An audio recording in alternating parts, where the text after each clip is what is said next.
So, now if you're going to use the iron-on interfacing, you won't have to sew it into place, but since this is the sew-on interfacing, I'll need to stitch it around. I'm going to stitch it at a little less than ½ inch.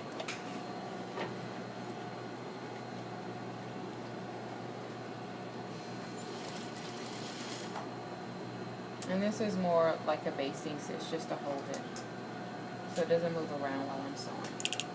So I'll sew it at 3½. So if I need to take it out, it'll be very easy for me to take it out. Now when you're choosing your interfacing, you also need to make sure your interfacing is not too heavy. So especially around the neckline of a garment, you don't want to have a very heavy interfacing, so that it changes the structure and the way that the fabric, the characteristics of the fabric. What's the purpose of that? You don't want to use two fabrics? Well, the interfacing is there to give it a little bit more structure, but you don't want it to be too stiff. So it can't be a heavier weight, a weight that's too heavy for your fabric. So this only changes the weight of my fabric just a little. My fabric actually still does what it naturally does. Okay. So you don't want to choose interfacing where it's just like becomes stiff. I'm going to cut some of this off so it won't distract from what I'm doing.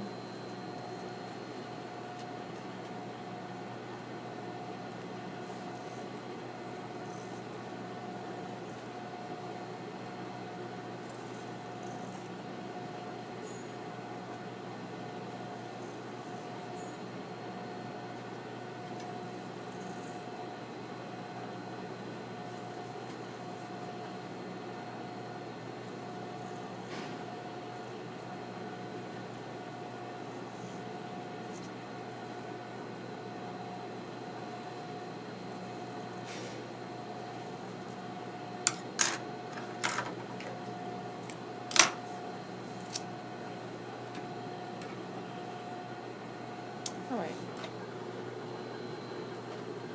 Now, to sew this into place, you guys make sure that you're marking your notches. Notice here you have notches for both pieces. So when you put them together, you're matching up your notches. Now when you sew it together, you want to sew it right side to right side, so that when I flip this over, my interfacing is going to be on the inside.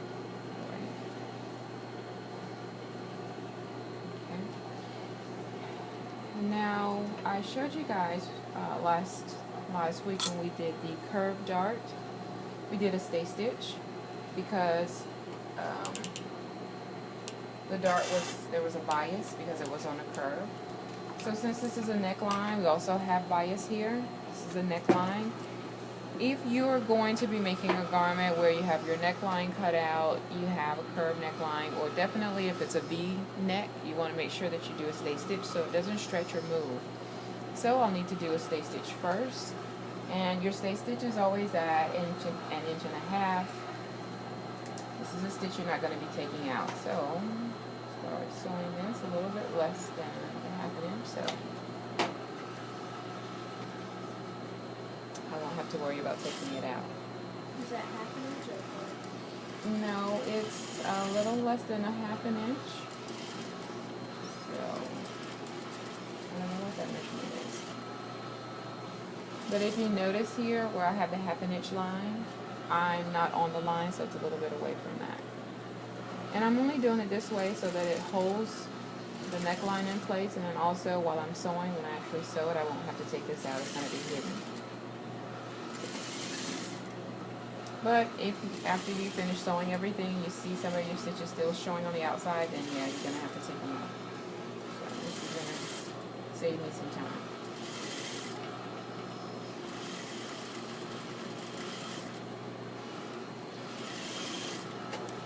So there's my stay stitch.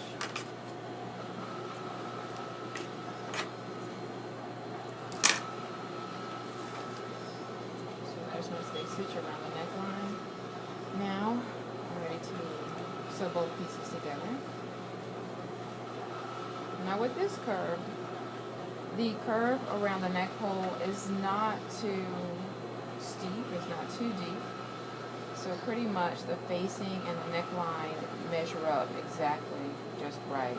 Now the next curve that we'll do, you guys will notice that we'll have to slash it to get it to fit, but with this one everything fits perfectly. It's pretty easy. So line up your notches. So you want to make sure that you're matching your notches.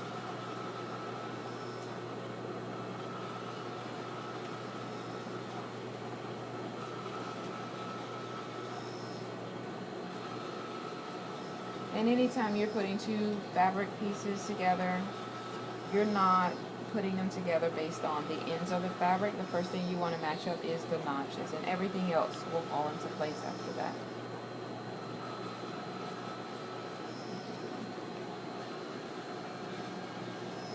Alright, so those are my notches in place. Now I'm going to sew them together, 2.5. This is just a regular stitch. And I'll be sewing at 1/2 inch seam allowance. Alright, and with this one we'll do a back stitch.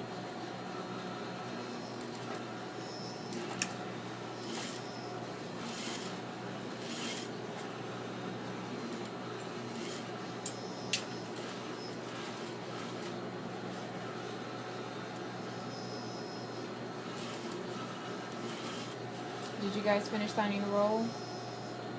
You can pass it back up to me.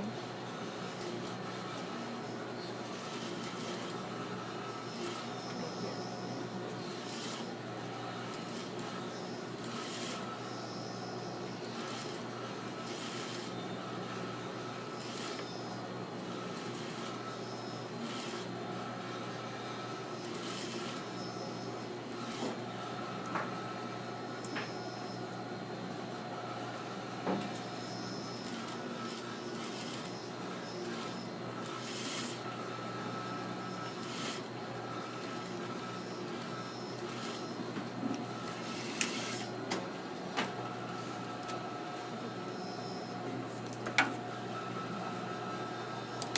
Alright, so now we've attached our facing to the neckline.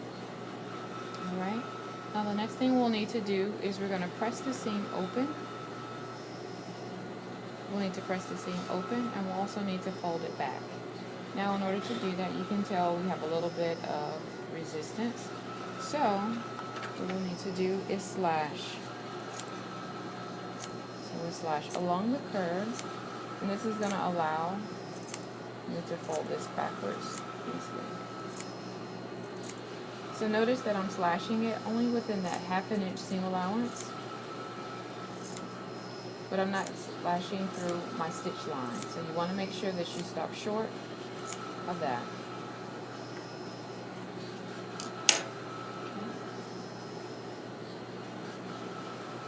Alright, so once you do this, this is going to just relax your fabric. So now you're able to press your seam open. Use the ham when you're doing this. Place this on the ham, press it open, and the ham is going to help you to keep the curve. So you press it round, just like that. Alright. Now once you press it open, then you'll take your facing and then you'll press it back. So first you're going to press this open, then you're going to press them closed. Okay. Now once you press them closed, you're going to press along your seam line.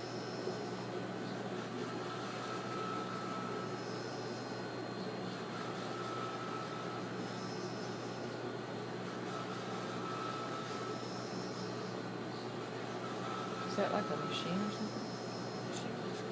Is it? Oh, there's another one on. Alright, so you're going to press it closed. So this is the front. It's the side that has the facing. Now, once you've pressed this closed, then I want you guys to go inside. We're going to do an understitch. So the understitch actually allows your front facing to roll back, so that we don't see the edge of your seam along the neckline. So it causes the front neckline to roll over so that your seam line can appear on the inside of the garment where no one can see it. So the understitch is very important. You guys are going to be using this a lot. So now to do your understitch, we're going to press your seam allowance towards the side that has your interfacing. Okay? Don't press it open, just press it towards the side that has it interfacing. Okay? Now once you press it to the side with your interfacing, you can turn it over to the right side so that you can see what you're doing. And you're going to sew your understitch 1/8 of an inch from your seam line. Okay? So this is the example. Make sure that you're keeping all of your seam allowance pressed towards your interfacing. Okay, because I didn't do it with the iron, I have to do it by hand, so I'm going to continuously adjust it. But with you guys, it should hold. Alright, so this is just a regular stitch. This is 2 1/2.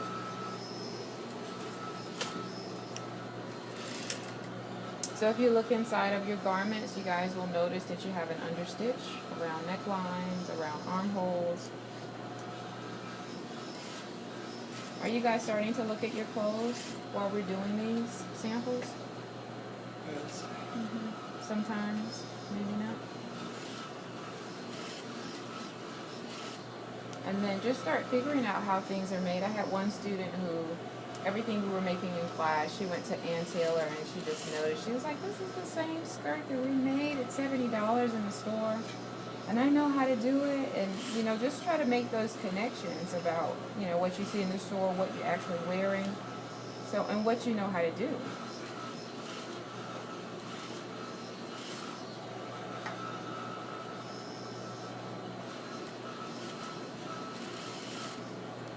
Alright, so to keep this at 1/8 of an inch, I'm using my presser foot with the seam line here, making sure the seam is on the inside of the left side of my presser foot.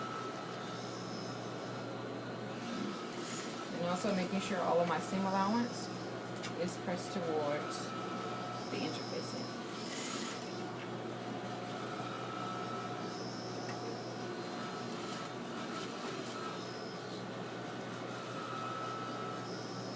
Is there another sewing machine on? I hear something. Sounds like something else. Maybe I'm wrong. Is that machine on over there? Right there? I guess not, no. Do you guys hear another sound coming from another direction? Sounds like sexy.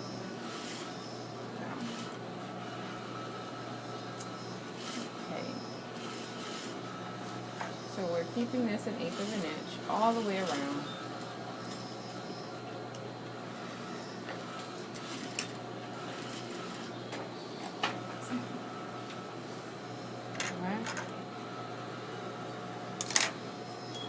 Okay, so that causes, you guys notice how that pulled the entire neckline back, so you don't see that seam coming towards the front. So it pulls it backwards and it keeps it hidden against your body. Alright, and if you have any other stitches that are showing, like here I have a little bit of my stay stitch showing through, and you could just take your stitches out so you have a clean finish like this one. Alright, now the last thing we'll do to finish this off is now we're going to add our Hong Kong finish. And most times with the Hong Kong finish, you guys won't see this in mass market. You'll mostly see this in more designer clothing because it takes a while to put it on. And then also you can finish any of your edges. Sometimes you can see, if you go into Saks or Neiman Marcus, you'll see actual blazers, pants, shirts that are finished with the Hong Kong finish on all seams, which takes a lot of time. But they'll use a Hong Kong finish instead of actually using a lining, so it replaces the lining. And if it's a more of a fine apparel garment, then you want to make sure that you're not using the overlock or serger machine on the inside of the garment, so you want to have a nicer finish